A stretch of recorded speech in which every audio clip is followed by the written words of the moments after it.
जय श्री राम मित्रों, आशा आप सभी कुशल होंगे। मित्रों, जिस प्रकार से ईरान अमेरिका और इसराइल से युद्ध लड़ रहा है, उसकी वर्तमान परिस्थितियों को, उसकी युद्ध कौशल को देखकर तो मतलब वास्तव में ऐसा ही लगता है कि जो है ईरान को घुटने पर लाते लाते कहीं डोनाल्ड ट्रंप के घुटने न टिक जाएं। और मुझे ऐसा व्यक्तिगत रूप से लगता है कि देखिए, हो सकता है कि मैं मानता हूं कि ईरान नहीं जीतेगा, जीतना भी नहीं चाहिए, क्योंकि यदि ईरान पाकिस्तान जैसे लोगों के हाथ में परमाणु शक्तियां रहेंगी तो देश की दुनिया में शांति के लिए ये ठीक नहीं है।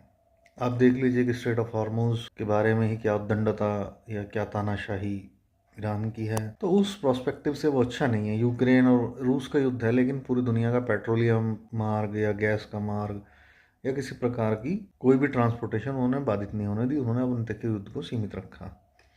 लेकिन ये सब करके ईरान जो है युद्ध में सारी दुनिया को लाना चाहता है, क्योंकि वो अगर जहाज रोक रहा है तो कोई कितने दिन तक बर्दाश्त करेगा। वो फिर हमला भी करेगा जहाज रोकने के लिए, फिर ईरानी जो फोर्सेस हैं उसको रिटेलिएट करेंगी, फिर और युद्ध बढ़ेगा। ठीक है, और यही अमेरिका और इसराइल भी बात कर रहा है। परंतु यदि आप बात करेंगे और आप बात करेंगे इस विषय में कि इस सब के बीच में माने ईरान का खड़े रहना, ये निसंदेही प्रशंसनीय है, प्रशंसा का पात्र है। जो उस तरह की युद्ध कौशल कम संसाधनों के बीच में भी अमेरिका जैसी दुनिया की सुप्रीम पावर और इसराइल जैसी सुपर पावर को छका देना एक तरह से, ये अपने आप में उसकी युद्ध कौशल और उसकी तैयारी, उसकी जो है पूर्व तैयारी और पूर्ण तैयारी के विषय में दर्शाता है। उसकी पूर्व तैयारी, पूर्व कार्य योजना, पूर्ण कार्य योजना और पूर्ण तैयारी कैसी है। परंतु फिर भी हम ईरान के पक्षधर तो नहीं हो सकते। मैं व्यक्तिगत तौर पे नहीं हूँ,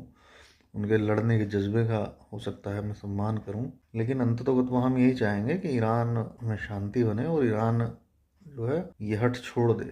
उसमें उसका व्यक्तिगत रूप से और उसका एक देश के रूप से उसी का नुकसान है। हो सकता है अमेरिका इसराइल को एक बड़ा हिंट आ जाए, लेकिन अंत में हारना ईरान को ही है। और जिस तरह की तानाशाही रवैया स्टेट ऑफ हॉर्मुज को लेकर चल रहा है, तो उससे ये प्रतीत होता है कि भाई अयोग्य के हाथ में अगर ताकत और शक्ति चली जाएगी तो विश्व में किस तरह के परिदृश्य परिलक्षित होंगे, ये उसका एक परिणाम है। जय श्री राम।